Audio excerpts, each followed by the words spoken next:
heard. Truly bothersome business. No, I do not foresee a problem on that front. The main concern is Roban. There is no telling what the brute might do. Have the blades watch him in the flames day and night. You may leave the Sultana to me. I shall personally attend her grace.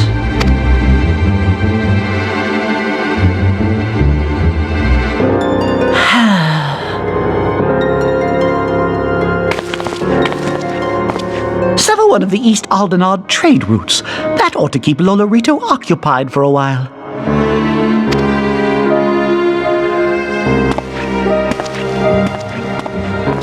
Nanamo ulnamo. For my sake, pray be a good little Sultana to the last.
Welcome back, my friend.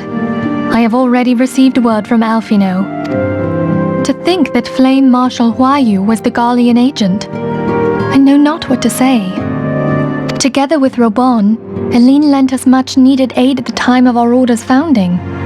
She was particularly passionate about the need to tackle the primal threat. When we discussed the subject, her eyes fairly shone with determination. Whatever else she may have been, I choose to believe that it was her true self with whom I spoke then. But now is not the time to dwell on such matters. I have an important announcement to make regarding our effort to defeat the Asians. We shall begin as soon as everyone is assembled.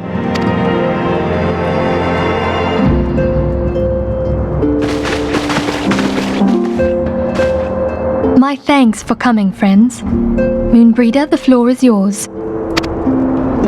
By now, I'm sure you're all familiar with white auracite, the miraculous material that'll allow us to capture Asian souls. Back at Snowcloak, we verified its ability to absorb vast amounts of ether. Alas, it leaves something to be desired in the area of stability. The stone can only store ether for a short while before expelling its contents. In addition to auracite's inherent limitations, we must needs be wary of our enemy's strength. Our foe draweth upon an infinite wellspring of power, Even should we succeed in entrapping him, the stone will not long contain his wrath. Meaning that, if we want to kill the swine, we'll have to be quick about it. 'Tis our belief that an Ascian soul may be permanently undone, if smitten by a sufficiently concentrated burst of pure ether. The only trouble is, we can't say for sure how concentrated the burst needs to be. Without knowing how much ether an Ascian soul is composed of, we're basically guessing. Our sole clue lieth in thy struggle with La Hebrea. During that encounter, Heidelin bid you forge what she called a Blade of Light, a weapon which took the form of a luminous stream of energy. Based on your description, we believe the blade with which you vanquished your foe was composed of ether. Admittedly, your victory proved ephemeral, as La Hebrea was able to use a crystal of darkness to flee into the space that lies between our world and the void. The fact remains, however, that Heidelin placed the means to destroy the Ascians in your hands. Be that as it may, it would be unwise to assume that she will do the same when we next encounter such a foe. Quite so, my lady. We must needs find the means to forge our own blade of ether, one to equal that which Heidelin did benevolently bestow upon her champion. That is all well and good, but it seems to me that producing such a blade will require a prodigious quantity of ether. Whence will it come, pray tell? What if we had 2 pieces of white orosite? One to trap the Ascian, and the other to store the ether for the blade. Oh, nice try. But it's as I said, the stone won't hold ether for any length of time. We'd still need to collect the stuff there and then, sorry to say. And therein lies the rub. Finding a way to create the blade whenever and wherever we choose. 'Twould seem more research is in order. I'm going to linger a while, perform a few more tests on the orosite. And I could do with some help. Urianger, why don't you lend me a hand? Mine apologies, but I am required at the Waking Sands. Lady Minfilia hath given me sole charge of the premises. 'Twould be unseemly to leave them unattended. Sole charge, you say? So you're basically alone there, then? Well, that settles it. I'll just have to come to you.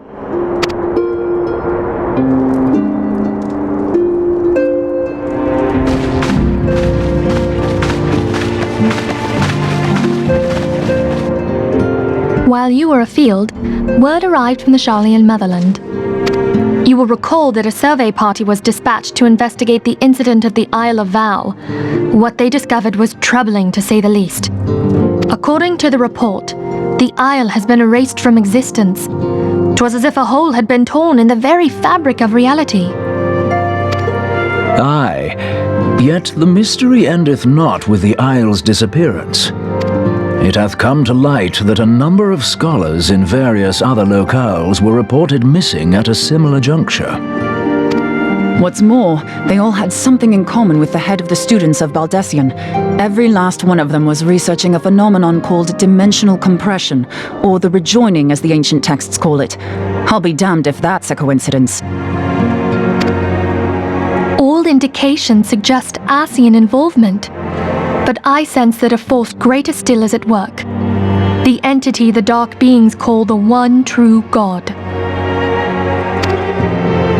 We must pray that my dear friend Kryl regains consciousness soon. If she bore witness to the Isle of Val's final moments, she may be able to shed some light on this mystery.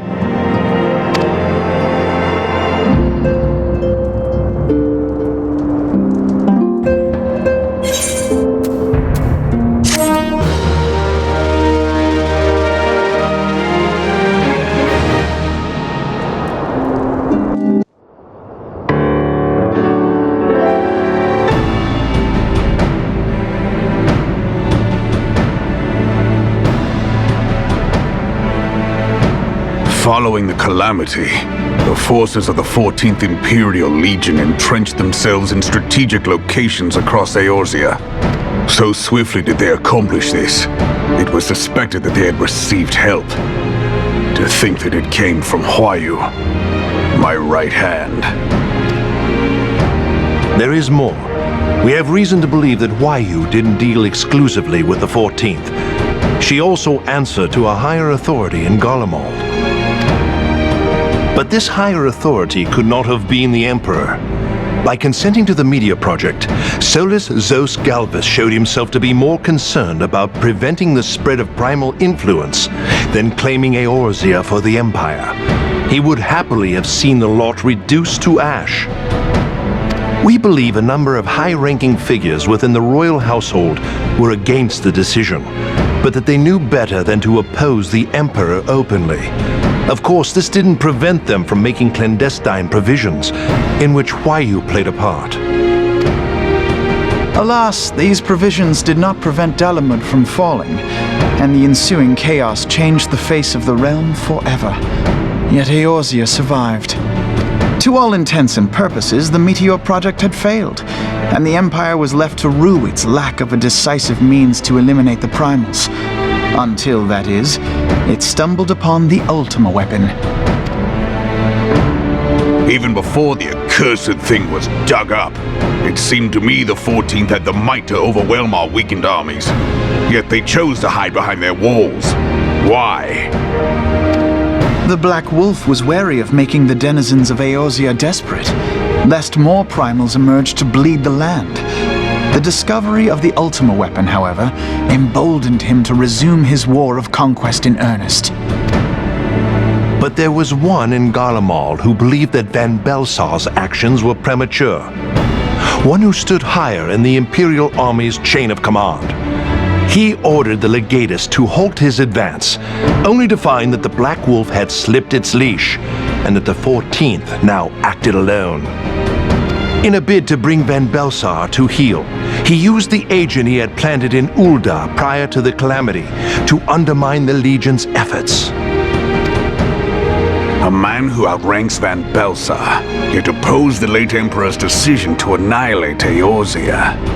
This could only be the former High Legatus of the Garlean army, now known as Emperor Varus Zos Galvus. So he was Huayu's true master. But one of several in actual fact. We've learned that even as Huayu served the Empire's interests, she sold Imperial secrets to a certain faction in Eorzea. In so doing, she helped to maintain the status quo, thus prolonging the conflict. Considering who stands to profit from war, it isn't hard to imagine who her other masters were. Seven hells! You mean to say that she was a double agent? Triple, if you consider her services to Van Belsar and the new Emperor as separate. As neatly as these pieces seem to fit, one aspect of the puzzle remains unclear to me. By whose will was the Marshal feeding intelligence to the heretics? And try as I might, I fail to see how aiding their cause would profit either her Imperial or monetarist masters. Could it be that another hand is at work here? If so, Huayu must be made to reveal whose it is.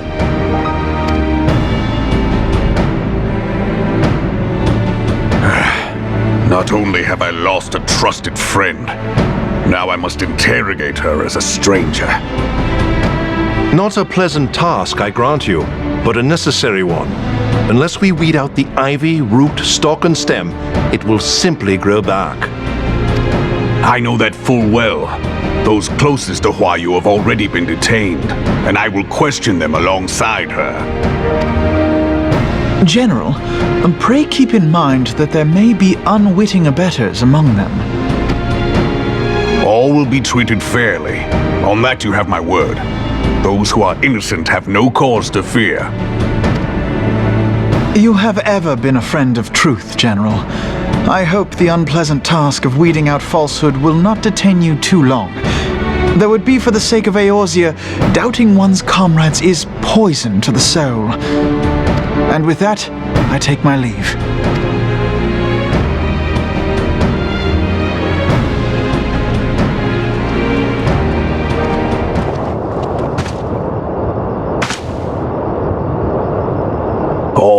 these years, I've been made to dance to their tune. How could you, Huayu? How could you side with them? Those cankers who take from this land and give naught in return, who use their power to disempower and grow fat while the people starve. I know you can hear me, monitorous scum! Your crimes will not go unpunished! One day I will purge this land of your sickness before the eyes of the 12, I swear it!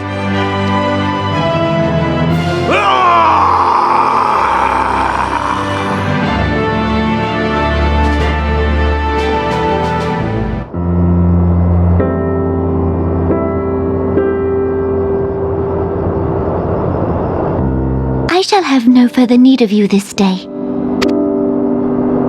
Your Grace.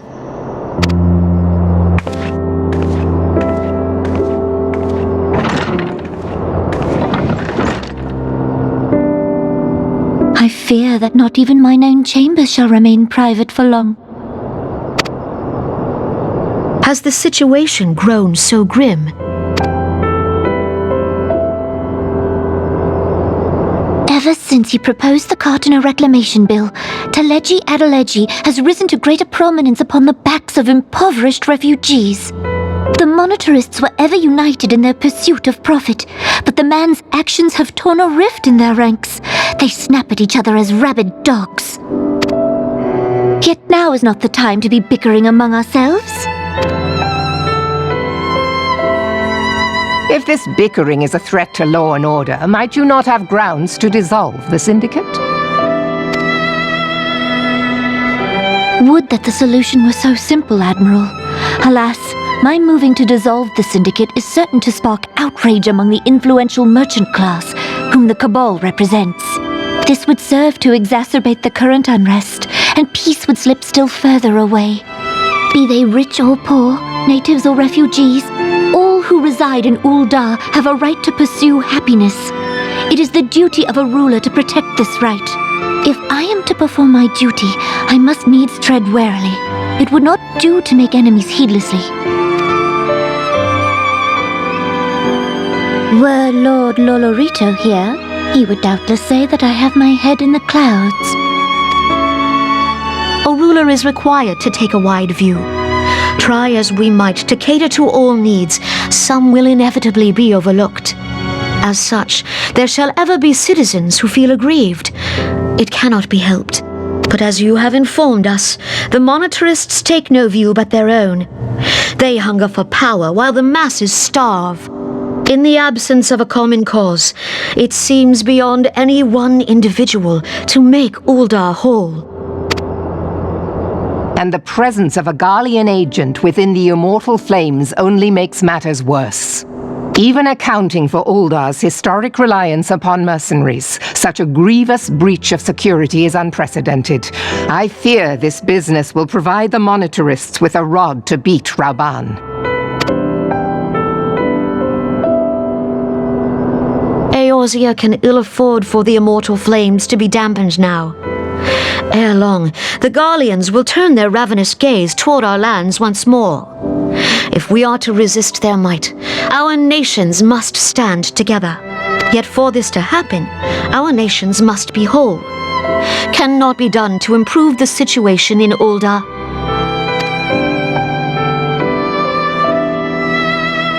The true wealth of Ul'dah lies in the health, happiness, and hopes of her citizens. Alas, the citizens shall never know these things, so long as their lives are ruled by the ambitions of the few. The monetarists claim to represent the best interests of the people, but in sooth they desire only to manipulate them for their own selfish ends. For the government to serve the people, it must be formed of the people. For Ul'dah to move forward, it is not only the syndicate that must be dissolved. Nay, you jest.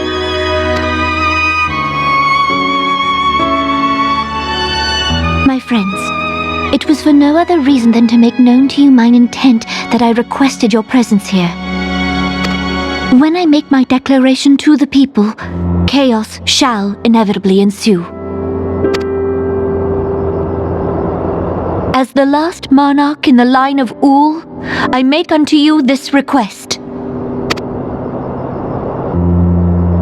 Help Roban to preserve order and protect the people. Forsake them, and you forsake yourselves, for a strong Eorzea will ever have need of a strong Ul'dah.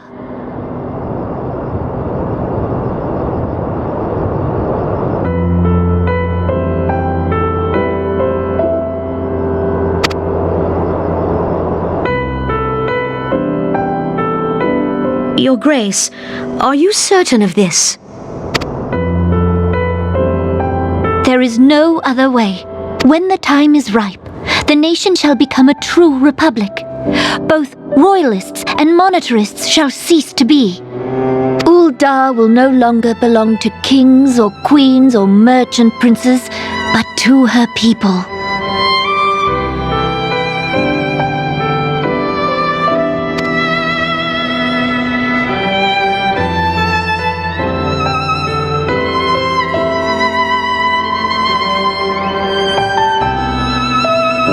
Roban, forgive me for casting aside all that you have toiled for in my name. Beyond this gesture, I am powerless to help my subjects.